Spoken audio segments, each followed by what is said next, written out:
दोस्तों आज दिल से पेंटिंग बनाने लगा था। सोच रहा था मोनालिसा बना दूंगा। रंग उठाए, फोकस फुल, जहन बिल्कुल खाली, सिर्फ आर्ट और मैं।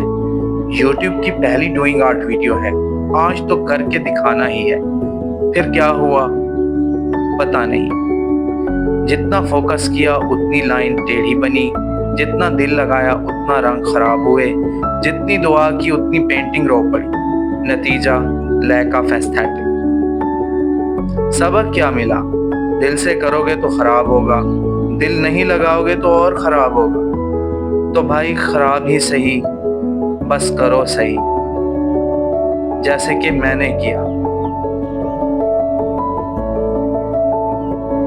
लो जी, मेरी वर्स्ट पेंटिंग तैयार है। देखने के लिए और बर्दाश्त करने के लिए आप सबका बहुत बहुत शुक्रिया।